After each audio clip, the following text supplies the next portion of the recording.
Welcome to Connected, where no topic is off topic. I am your host, Kimberly Dam.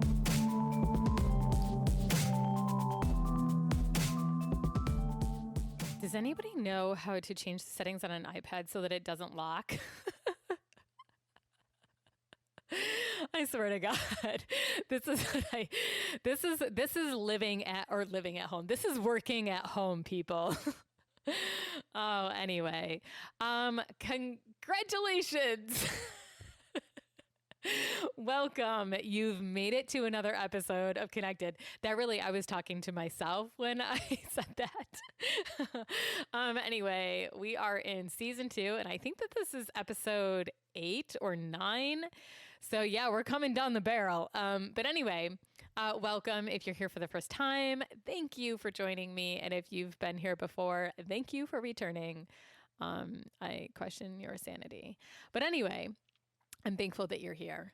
So today, you guys, I've decided to go into greater detail about masculine and feminine energies, since I've kind of been finding myself discussing them a lot lately, not only here on the podcast, but with other people. I don't know if it's like a trend or if people are just becoming more aware or what, but yeah, I thought that it would be a good discussion for today. Just to give you a little bit of an outline as to what you can expect from this episode. First, I'll kind of start out by outlining the light or the light dark, or what I like to call the mended wounded characteristics of each energy. And then what I'll do is I'll move into discussing where I personally fall on the scale, so to speak, or where I found myself falling on the scale up until about roughly 10 years ago, where, the masculine and the feminine energy has kind of like shown up in my life in positive and negative ways. The reason why I've decided to do that is because I hope that, just you hearing about my experience, that it will perhaps give you some insight as to how to identify the same within your own life.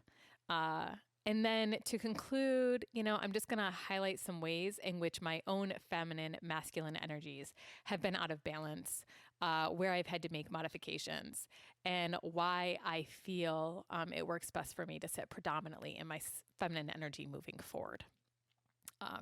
So yeah, that's what we're going to discuss today. So if that interests you, please join me. Okay, so getting into how I kind of look at the masculine feminine energy. It's kind of like, well, not kind of, I just flat out regard it as sun, moon, yang, yin, observer, energy. Okay.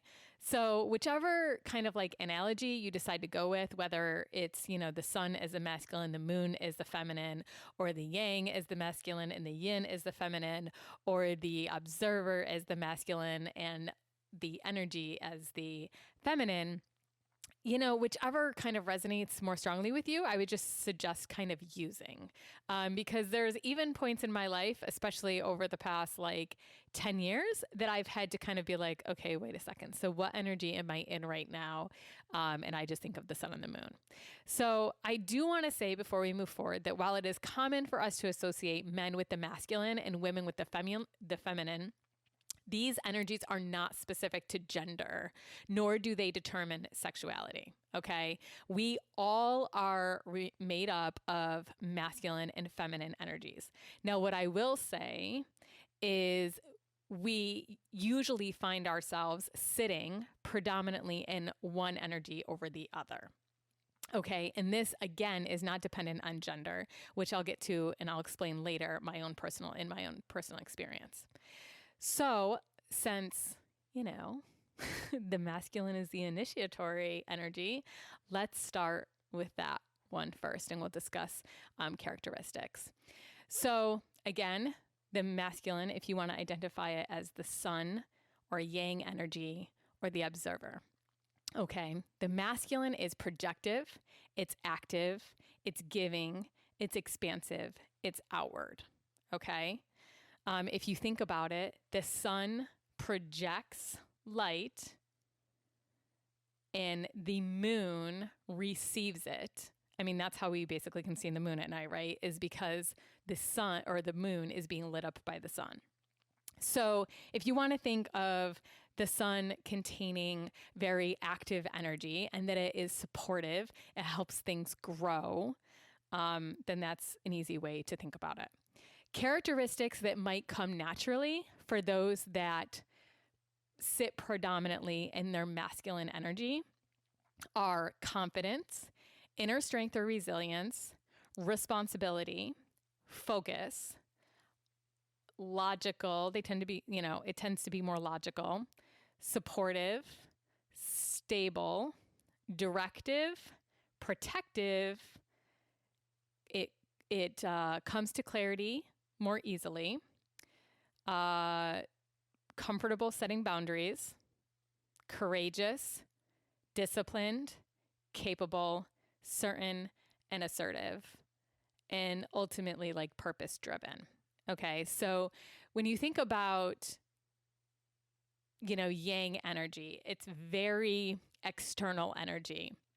It's doing essentially exactly what I'm doing right now, which is projecting energy outwards, okay? Where the feminine receives energy inwards.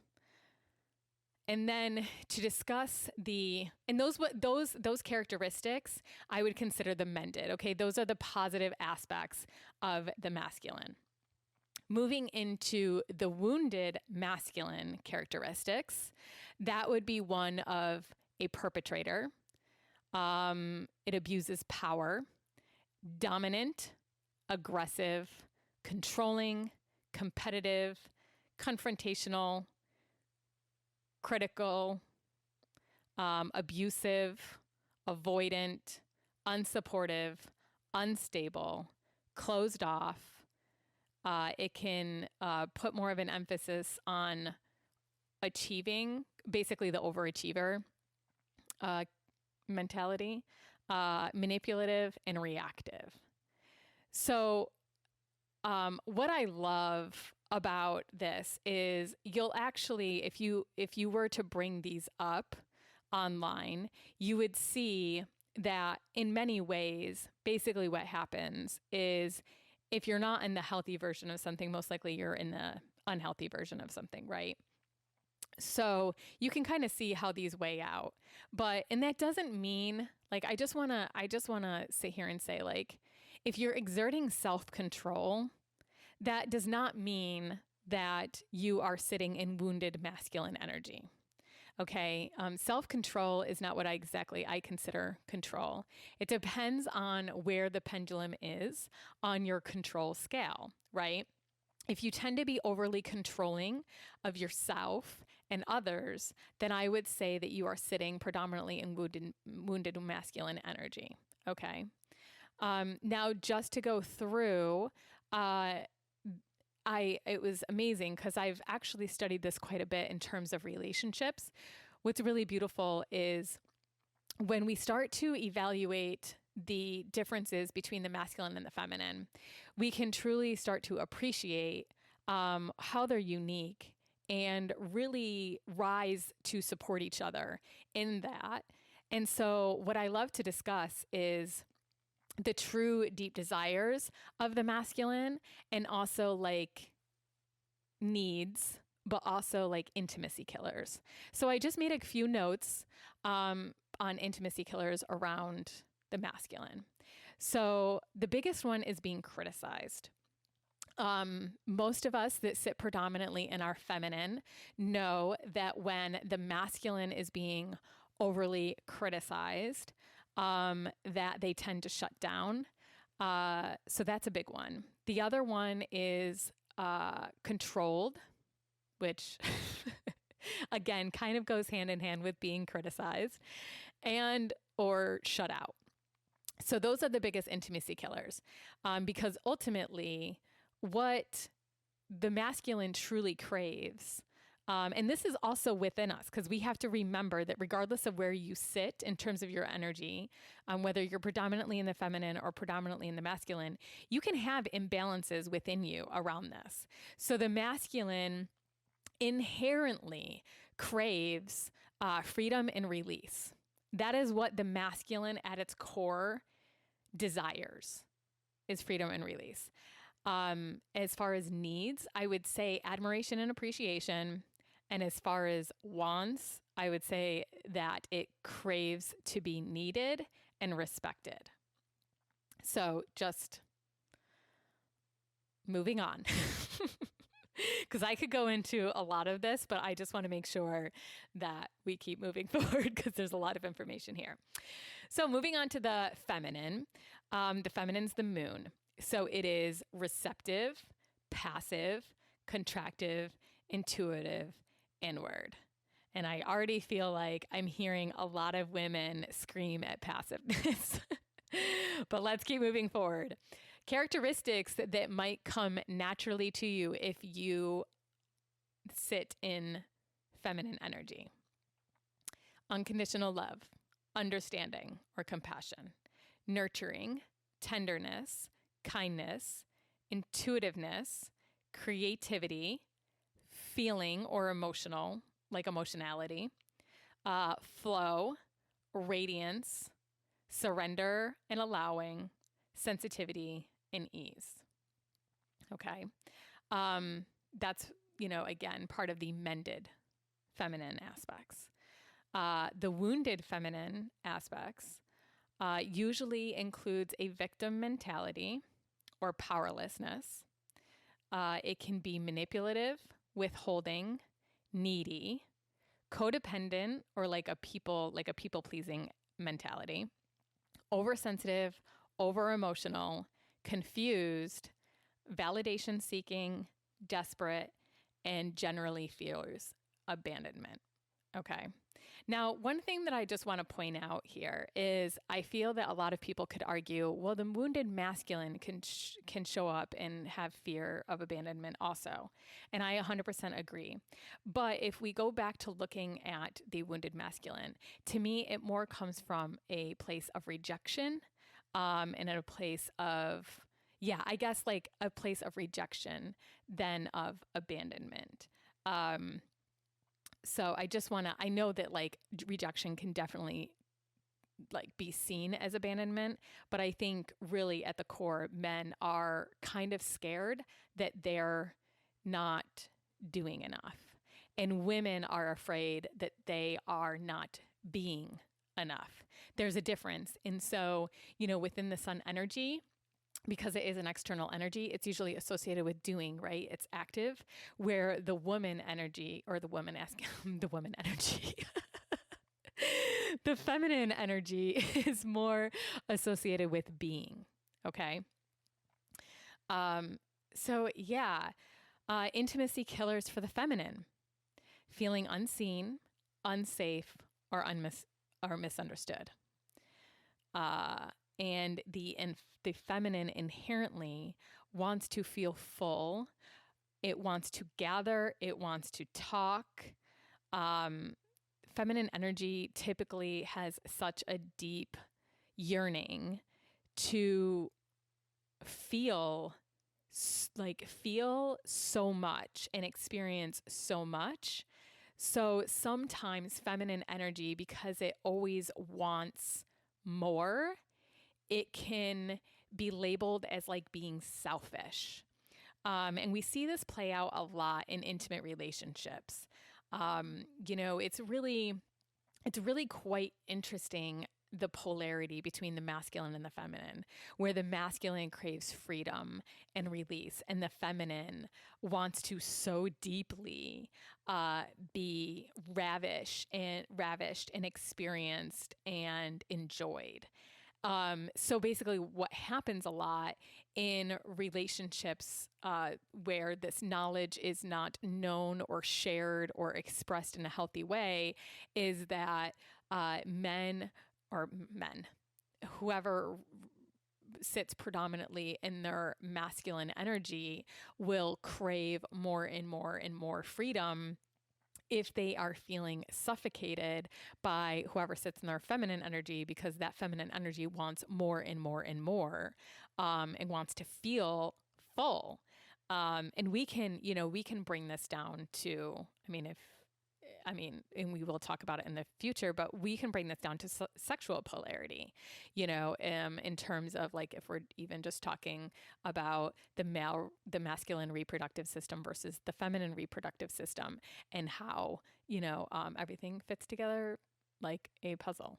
But regardless, everybody has these energies, inside of them. And so it's important to see how these two play out. But I just wanted to touch on how it affects relationship dynamics. Going back to needs for the feminine, it needs reassurance and attention and wants trust, connection, and praise. Okay. So I'm trying not to get into the relationship portion of these because I'm going to talk about them in the future, but it's so hard right now because I could comment on so much. So moving forward, I just want to share my experience, and I don't want to go into this too much because I spent a lot of time kind of discussing this in the previous episode, which you can listen to. It's called The Absence of You, where I kind of discussed how the absence of a positive male presence affected my core energy, the energy that I found myself predominantly sitting in. So anyway, but I will just go through it really quickly. So up until I was probably in my early 30s, I predominantly sat in my masculine energy. I grew up with a single mother who, shortly after divorcing my father, earned her degree in computer science, and she earned good money, probably equal to those of her masculine counterparts her entire life.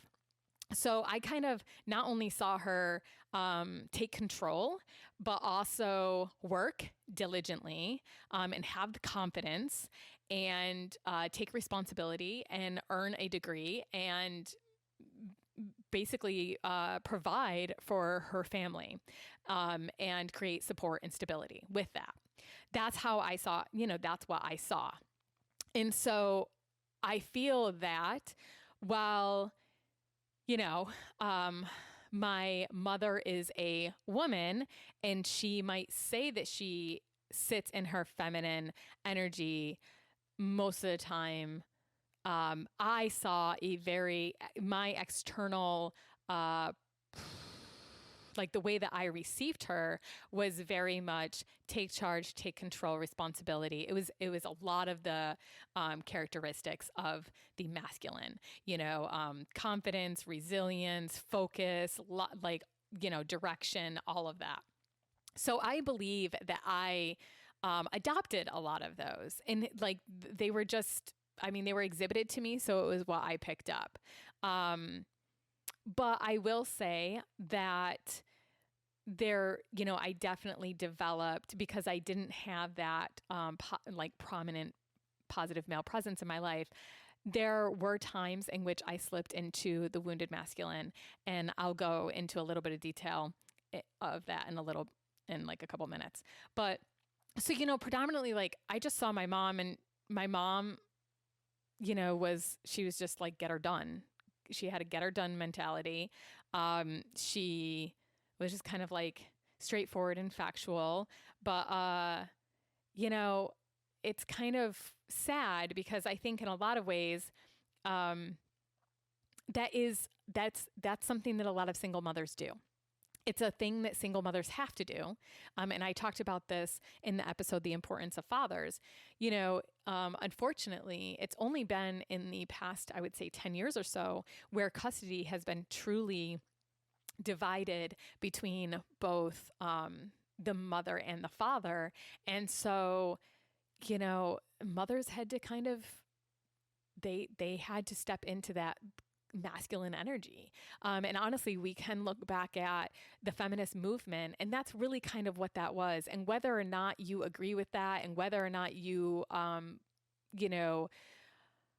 whether or not you agree with the way that society has unfolded since then, it is important to say that a lot of the feminist movement was actually more of like, well, since you value masculine energy so much, we're going to become masculine, instead of, hey, you need to value feminine energy as much as masculine energy. And so we're going to show you that it's possible for us to sit in our feminine energy and still accomplish things using that energy, which a lot of people still don't do. Like, we still don't know how to get shit done using our feminine energy. Okay. So, anyway, sorry if I kind of jutted off to the side. But anyway, personally, I can say that in terms of like the negative aspects of each energy that I kind of adopted was like, I did have a very straightforward, get her done, matter of fact attitude, which is kind of like a low tolerance for emotional interception. I pretty much, suppressed a lot of my feelings. I avoided a lot of my feelings growing up. I focused more on strength, which is what, I thought that strength was only accessible through masculine energy. So to me, it was like to shut down the feminine aspect of myself and just use that ignore, push forward mentality. Another way that I would say was kind of like a negative use of masculine or maybe even feminine energy was that I simply just did not have any boundaries. Boundary setting is quite important for masculine energy to exhibit. I want to say that it's a masculine characteristic to exercise boundaries. So we all have to do that, obviously. But I had none. I basically don't think I ever really realized until I got older how accessible and available I was to people until I was able to take an assessment of my own energy and really understand it and kind of close my world down a little bit. On the other side, obviously I had learned to become quite resilient. That was modeled after my mom. And I also learned how to be very, very supportive of other people. Now, I will say that I believe that was actually a wounded masculine trait in myself, because I was so supportive that it was actually at the detriment of my own development. So just want to point that out. So that's kind of ways in which I recognize imbalance within my own upbringing as I, kind of grew up. I think that there's just certain ways that I saw my mom exhibit masculine energies, and then because it's like, well, what do I do with the rest? That's where I think some negative or wounded masculine traits came in, and that was my biggest one. Honestly, was I was kind of controlling. I was very, very controlling. I was impatient. I could be very dominant at times, very critical, and I want to say even like slightly manipulative, which I feel like a lot of people that sit in their feminine energy can feel that is one of the ways in which the wounded masculine kind of comes through. And I'm not just saying controlling of other people. I mean, obviously we're usually the worst with ourselves, right? First. But I was just very, very controlling within my own life. I was nervous. I felt honestly that, due to, some things within my upbringing, I was afraid that if I didn't have control over situations, that I was going to lose control. So that's one of the ways that it showed up, primarily. And then just, I was just really, really very critical, very critical. I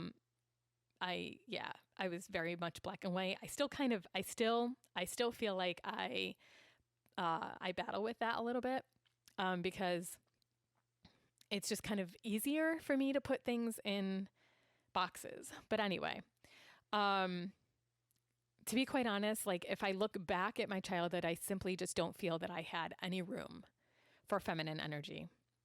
I don't feel that I was in a place where it could be cultivated.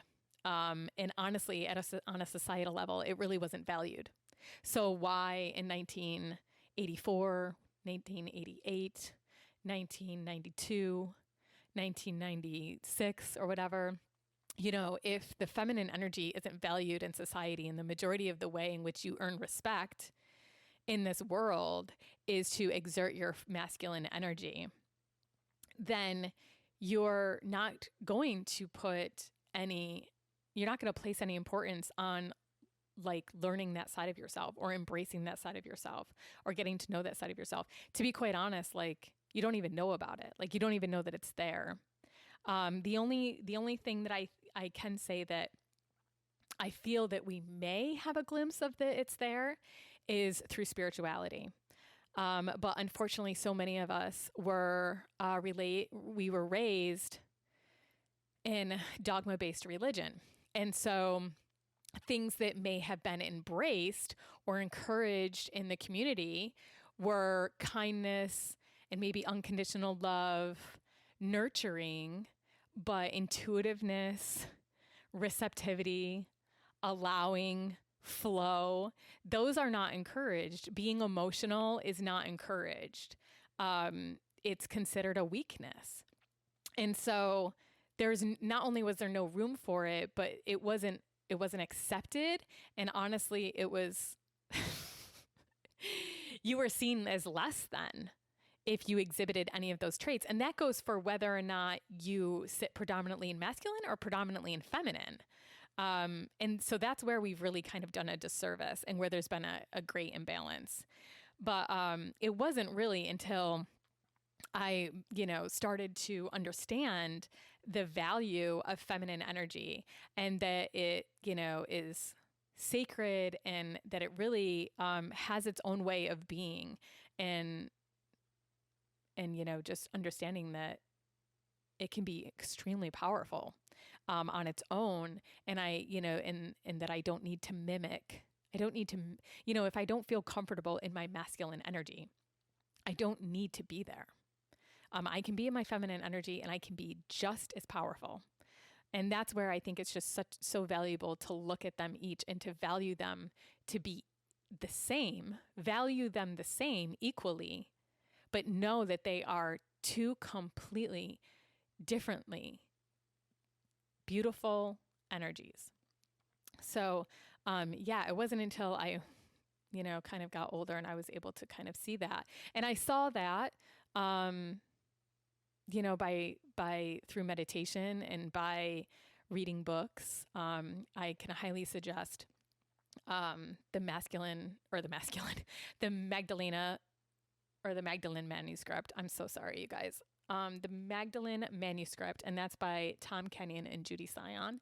And then I can also strongly recommend Marianne Williamson's A Woman's Worth. Is it A Woman's Worth? Or the yes, I think it's A Woman's Worth. But anyway, it took a while for me to get there and to understand that polarity is important, not only in relationships, but within ourselves, and to be able to recognize and employ those different energies at different moments of our lives. Sorry, I'm stumbling over my words a little bit. I'm a little distracted. My dogs are being crazy. But anyway, it wasn't, it's not until I feel like that we kind of embrace certain side of ourselves that then we can start to really declare and step into our self-worth and then focus on our healing and open ourselves up more to sides of ourselves that we haven't really experienced before. I can say one way, and I see that we do this a lot, right? Like when I was talking about how the feminist movement really was about approaching, it was funny because it really is just about women saying, hey, I can approach life with masculine energy too. So one way that I've really kind of seen that be exhibited in my life is from the time that I was young, I remember being very, very self-critical and very impatient around my art and around creativity. And so it's really sad because one of the outlets that I could have had as a young child to, just to sit in that feminine energy for a little while is through creativity and play.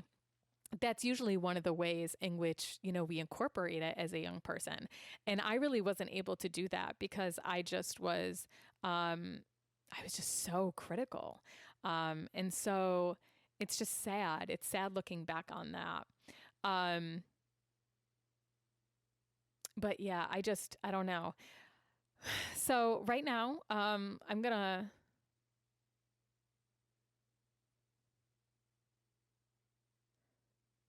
so because of my upbringing, I sat in my masculine energy predominantly right up until, like I said, my early 30s. And if I'm not intentional, I can kind of easily go back there. But I've tried to kind of, recognize imbalances and make some modifications in my own life so that I can kind of move towards sitting in the feminine because I honestly feel that that works better for me, and I'll explain why in a minute. But anyway, ways in which I kind of felt that I was out of balance. Initially, like the first things that I recognized was around protectiveness. I have never, like I said, I've never really exercised boundaries. I've never been protective of my energy. And I really haven't been very protective of like what kinds, or just being discerning around what kinds of people I allow to be in my life. And so that was something that I had to learn. As I talked about in the previous episode, that the absence of you, it's weird when you kind of grow up and you don't have a father because you don't learn how to healthily protect yourself. It usually goes one of two ways. A person who predominantly, like if they've never had that positive uh, masculine characteristic exhibited in their life, they have a tendency to either be overprotective or not protective enough. So, you're talking about people who completely shut people out of their lives, or you're talking about people that just allow everyone and anyone into their lives. And I was definitely the latter. Another way in which I recognized that I was out of balance is obviously exercising boundaries, which I did talk about a little bit before. Boundaries are really important. And unfortunately, I think a lot of us really don't know our baseline energy. I will go into detail about this in a future episode, but so many of us, unfortunately, are codependent. Very much. We are very, very codependent. And so, unfortunately, we've just kind of, we go from being in a family and kind of taking on certain roles that are kind of just like decided for us in a sense, or we just kind of step into out of just wanting to please somebody, to then coming into relationship with another, romantically or otherwise. And so what's sad is a lot of us haven't really taken the time to get to know ourselves on a really deep level and understand what our baseline energy is like. Are we, when we wake up in the morning, are we masculine for the first, are we sitting in our masculine energy for like the first 2 hours? And then do we shift more into a flow state of the feminine? Or do we go the other way? Or are we getting up and exerting masculine energy until 5 o'clock in the evening or 6 o'clock in the evening, and then shifting over into the masculine or the feminine? And honest to God, I would have to say that the majority of people right now could probably say that they are sitting in their masculine. I want to say like 93% of the time, because we really haven't learned how to value the feminine. And so I feel that, this is kind of confusing. It's confusing to all of us because we want the balance and we're not really sure how to bring that back into our lives. So anyway, but going back to boundaries, it wasn't until I was able to learn my baseline energy that then I was able to, really incorporate boundaries around that and start to protect my energy, both my masculine and my feminine energy. Another way in which I have seen kind of imbalance around masculine energy is outsourcing my clarity. I I kind of see this as a wounded feminine trait. To me, outsourcing your clarity can also be similar to people pleasing or seeking validation. I see this happen, unfortunately, a lot to those who sit predominantly in their feminine energy or women as a means to, like, I feel like that they're trying to go with the flow within relationships, but then what they find themselves doing is outsourcing their clarity to a potential partner or a partner. And so they end up kind of in limbo or just, in ambiguity and not understanding where the relationship is. I see so many women sit in this place. And so I myself have been, have done this, and it's really sad. So one of the ways in which I've kind of adjusted this a little bit is by having standards and by basically, saying and having like boundaries and my standards and my boundaries. And if you're not falling within that, then you have to draw the line. You have to set the boundary or you've got to get out. But that's unfortunately like where clarity gets really murky.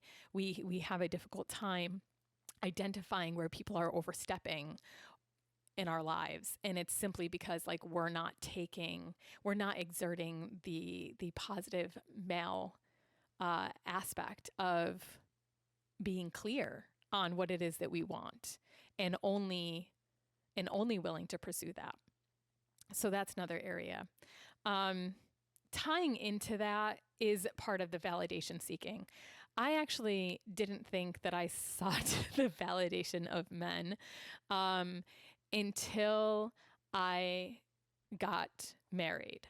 And then I noticed that I was going to I was wanting to buy a chair that was literally $4, and I was with my aunt at the time, and I went to text my spouse to ask him about me buying this $4 chair, and I said to her, which was a total lie, I'm like, I don't need his approval. I just am texting him to tell him about it. And I realized I'm like, that's a lie. Like I'm literally seeking my spouse's approval on a $4 chair. And so, there's many ways in which we seek validation from others. We see it on social media all the time. We basically learn from a very young age how to get approval from our parents. So some of that, we need to become more mindful of as we get older. A lot of people achieve certain things to get the approval of their parents. They work a lot to get the approval of their parents and whatnot. But we need to be more mindful of that. And I think the best way to kind of counter that is just to remember and get clear on your own path and to understand that their life can be approached from a variety of different ways. And there's so many avenues to do this, So anyway, moving forward into modifications that I've kind of had to bring forward in the feminine aspect, because I've got to be honest, because there was no room for me to sit in the feminine energy when I was younger, right up until I was, 30 something. There was just like, I had to do a lot of learning. I really had to sit myself down. That was the start. I had to start sitting in meditation. I cannot promote meditation enough. A lot of people come to me with various different issues. And one of the first things that I always ask is, are you meditating? And I don't know what it is about our society, but God, we just love distractions. We love so many distractions. And so I'm just going to say this, and I'm going to do a future episode on meditation. But if you are not meditating, you need to, plain and simple. One of the ways in which, honestly, I've been able to achieve balance in my life, period, but also within masculine, both within my masculine and feminine energies, is to meditate. And there's two different ways that I choose to do it. And the two different ways are basically determined by how I am feeling. Okay, so to the masculine, for those that sit predominantly in their masculine energy, it depends on if you need balance or if, and where you need it. So if you need more masculine energy, or if you want to participate in masculine energy, then I would ask you to sit in meditation and to be still with no distraction, no headspace, no guided meditations, no music, nothing. Okay. There's so many times that we use our minds as an excuse, but if you have not learned how to meditate without help, you're really doing yourself a huge disservice, because there's just so many advantages, and I'm going to leave it at that because I'm going to discuss that in the future. Now, if you're wanting to bring more feminine energy into your being, then I would suggest dancing, singing, or chanting, or moving your body in some sort of way that is more of a flow state than squats. So yeah, just highly, highly recommend that. You guys, not only is meditation great for stress management and anxiety and all of that, it just, it opens up your intuition, and you're going to find yourself sitting more and more in the present moment. And the benefits of that are, it's just enormous. So I'll save the rest of that for another time. But anyway, another modification or something that I realized a few years ago was all of the obstacles that I had around being receptive. And for me, particularly, one of the biggest lessons that I learned was through a friend of mine, and it was around my receptivity to love. And I do believe that I discussed that in, oh God, I cannot remember what episode it is. It might be self-love. I believe it's self-love, which I think is like the third or fourth episode. So you're going to have to go way back to, go back way to season 1. But yeah, being receptive to anything is extremely important, much less being receptive to love. And I would strongly encourage you to read a book by Deepak Chopra called The Path to Love. It's a beautiful book. It's one of the few that I own. I don't own many books because I choose to, support my public library. But it's a beautiful book. It's well written. It's ironically, for me, it was a fast read, but I love having it because you can literally just open it up at any time and receive a really beautiful morsel of information that can just change the trajectory of your day. So, yeah, I suggest anyone who is wanting to embrace or sit in more of their feminine energy to really evaluate all of your obstacles around receptivity to love and anything else. Another thing that I've really had to do is learn patience, surrender, and trust. And let me tell you, I swear to God, I'm going to die on this hill alone. Because it is the most difficult thing I think I've ever had to learn. Number one, patience is not a strong point for me. I want things now. And, that's very much like the masculine in me, is wanting to set goals and wanting to move on those things and not allowing things to happen in divine order or divine timing. So trusting, allowing, surrendering to everything has been it's been something that I have really worked very hard to I'm going to say to surrender to because it's so difficult. But, and that includes, and I'm going to use kind of a bad word here, that includes submitting to my partner, my man. Okay.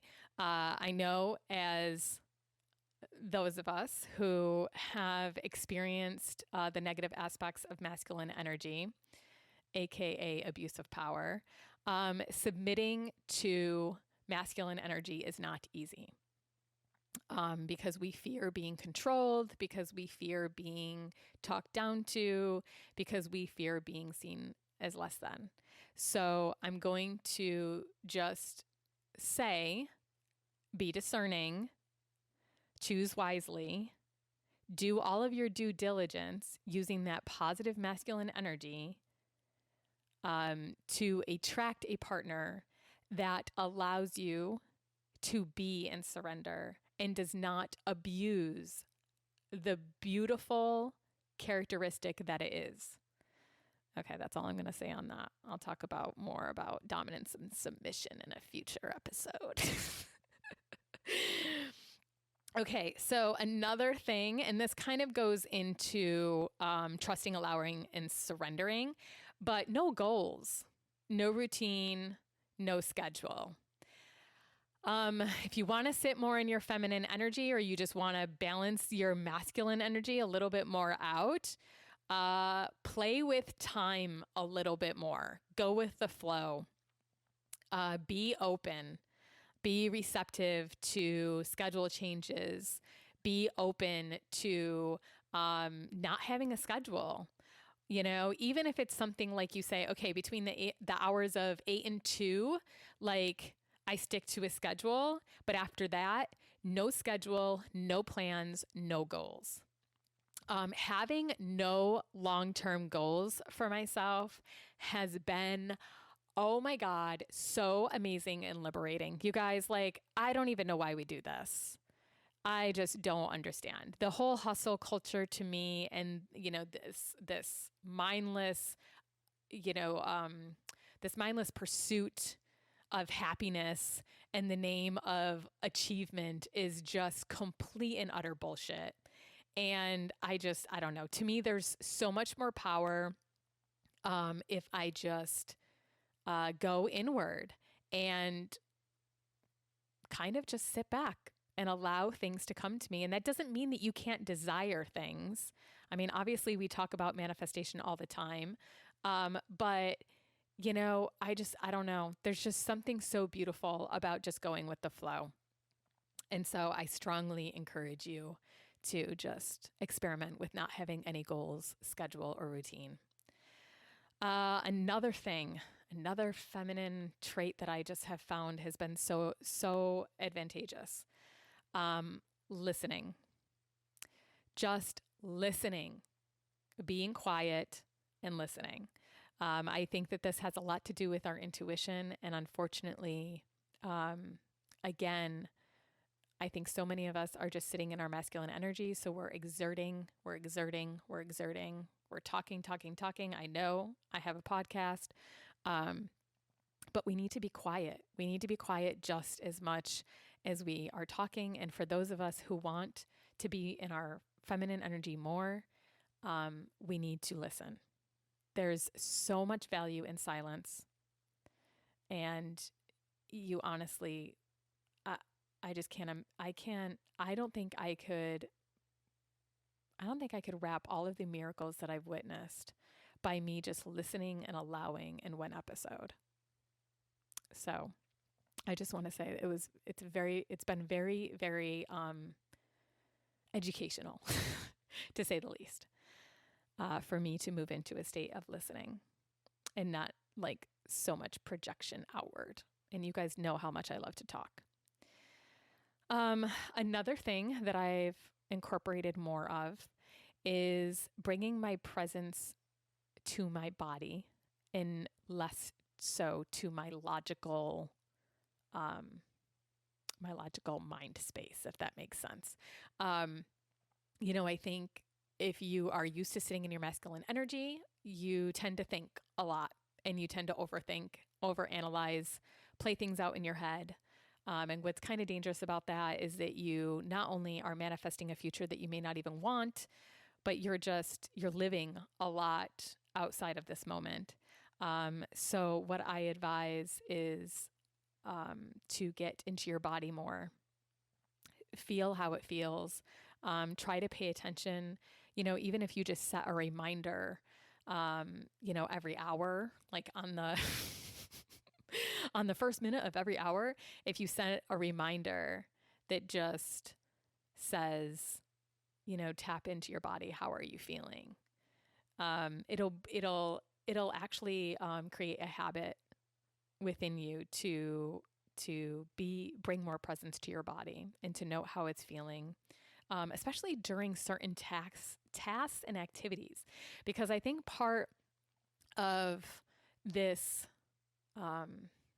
this kind of like journey of discovering where we are in our masculine and like feminine energies, and whether they're positive and whether or not they're negative for us, is just that, like cluing into the body and feeling ourselves. So yeah, I think that's really important. And then another like small thing that I've had to do is really just express my creativity or be creative with no judgment. Again, just being in flow, allowing whatever creativity to come through. It's actually quite interesting. 3 or 4 years ago, if you would have asked me if I was a painter, I would have said no. But 2 years ago, I decided to get creative with inks and acrylics. And I've now created Nafalabada Living, which is a collection of watercolors and acrylics. And I've got an Etsy shop. So you just never know like how things are going to come through, especially if you don't have any judgment. Because I believe like it's only when you shed the judgment that you can fully be in that moment of creativity. So I want to just touch on one other thing that I think is just really important in terms of like embracing the feminine, and that is from the feeling aspect. I think if you would have asked me, I thought that I was like emotional enough. It's like I would say that I suppressed a lot of emotions, but if you had asked me when I was like 27 if I'm emotional enough, I would say yeah. But I was like emotional in the wounded feminine aspect. I think I didn't really understand what healing, like true healing was. And so, or true strength even was, or that strength could be masculine and feminine, meaning like you can be strong and push forward, but you can also be strong and feel. So something that I've really incorporated in my life, and I swear to God, it's been so validating, healing, and it's just been a beautiful experience, is feeling everything before moving forward. I allow myself to fully feel whatever I'm feeling before I move on. This has been something new for me the past 3 years.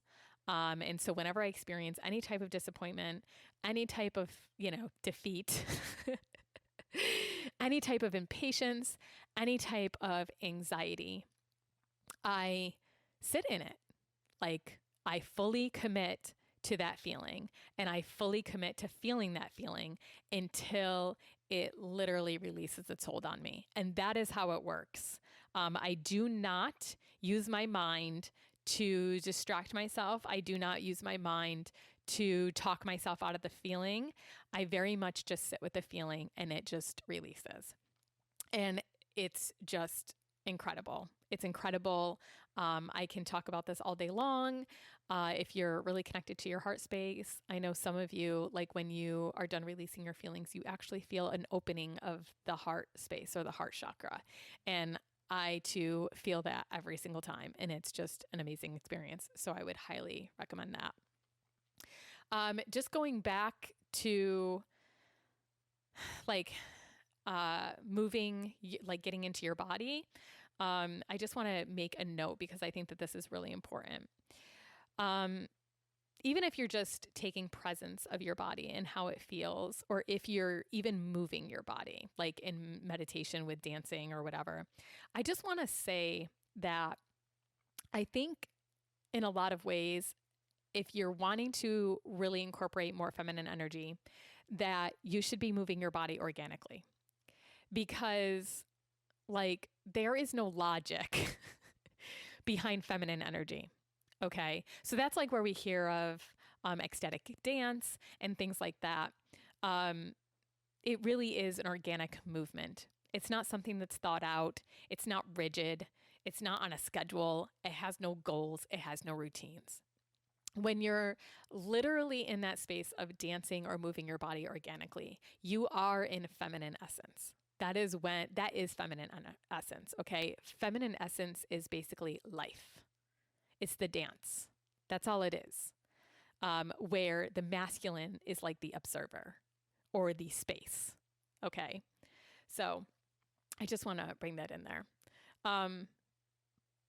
The only other thing that I can say before, embarking on any of these changes, if you wish to incorporate any of them into your life, is that first and foremost, I really just think that the biggest thing for me to get me to this place where I feel more balanced, and more present, more aware, more tuned in to my body and to this time and space and to all that is seeing feminine energy as sacred and powerful in its own unique way and protecting the shit out of that. Okay. Basically creating my reality within that idea or concept or belief system. Because, we are experiencing, we are shifting our consciousness in huge ways. And we are in a very, very interesting time right now. And what I can say is, regardless of whether or not you are sitting in predominantly masculine or feminine energy, it does not matter. Both of them are valuable. But I feel it's the feminine that truly hasn't been valued, as I stated earlier. And I believe that it's truly, a neglect of the feminine energy that has, in many ways, gotten us to where we are. There's physical manifestations of it everywhere. Spiritually, people are more disconnected. Well, they're coming back around, but we went through a long period of time where people were more religiously connected than they were spiritually connected. And so it's coming back, but I think moving forward that it's important to recognize that feminine energy is just as powerful as masculine, and that it's the balance between the two that really is going to move us forward. So whatever, it doesn't matter regardless of your gender and where you sit predominantly, right? Or biologically, it's important for you to protect it. It is important for you to honor your emotions just as much as it is important for you to protect your time with boundaries, right? So I just want to say that. The other thing that I want to talk about real quickly before I wrap this up, my God, we're going on an hour, is why I feel that it works best for me now to sit predominantly in my feminine energy. I think, honestly, I didn't understand all the ways in which I hurt being in my masculine energy. My childhood was normal in the sense that, we all have highs, we all have lows, and we all have trauma. But one of the ways, obviously, that I internalized or coped with my trauma was by me adopting a primary masculine approach to everything. So now I feel, looking back and looking at the ways in which I felt during those times, I felt drained. I felt inauthentic. I felt, I felt like life was so hard. And and whether or not we can attribute that to just like, us being children and trying to survive different aspects of our life, it's really difficult for me to sit predominantly in my masculine energy moving forward. It does not feel authentic to me. It's not relieving. It doesn't feel good in my body. And so I kind of want to say this is, it's a choice that I've made for myself, and I don't want it to, sound like that, I'm choosing a lifestyle. I think that we automatically are born kind of into a certain energy, and then dependent upon our upbringing and conditioning, societal conditioning, whatever, that then we choose like, hey, I'm going to sit in this energy because this is where I'm safe. And so for a lot of women, and men that maybe felt that they felt better in their feminine energy, we've had to kind of be inauthentic. And it's not fair. It's not, I'm not meaning to sound like a 6-year-old. It's not fair. No, it's simply just not fair. But the only people that are going to change that is ourselves. We have to take back that.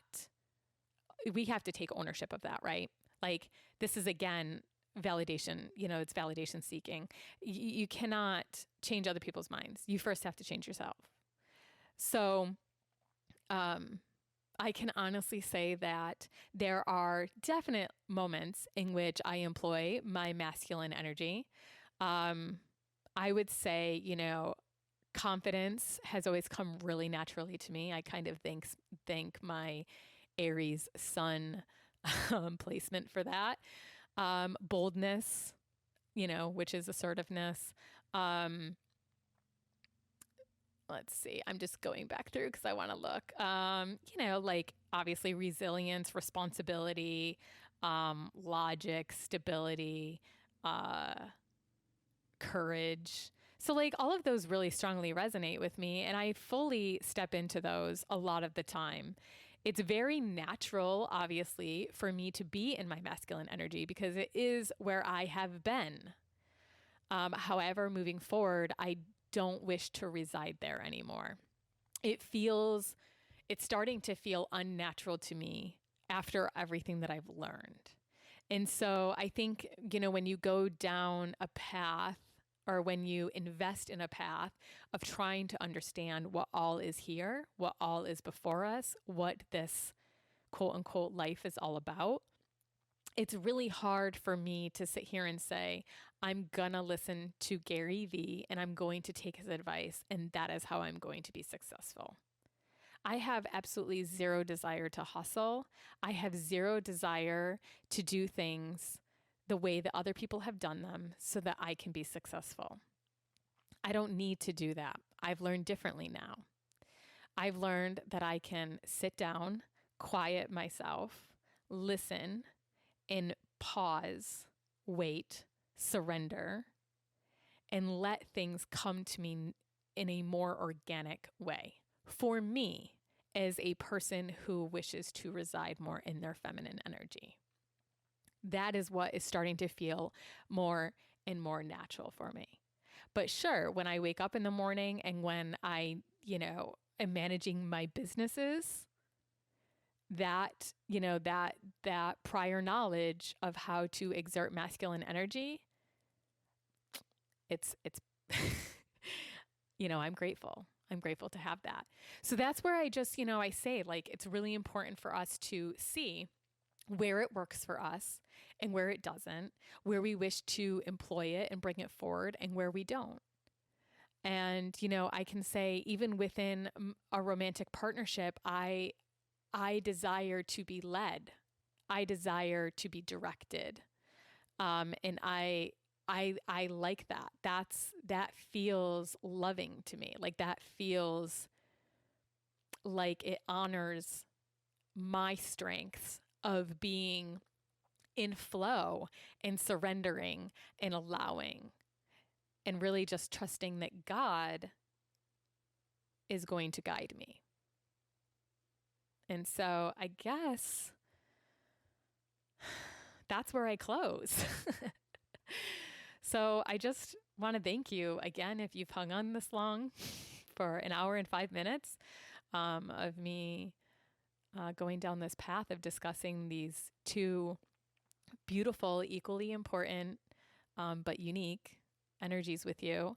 And if you feel so compelled, I would love it if you would rate this episode. And if you ever, if you have a topic that you'd like me to discuss in the future, or if you just want to drop me a line for any reason, just a comment, feel free to get in touch with me at connectedpodcast.us@gmail.com. Thank you again for listening. Stay well and stay connected.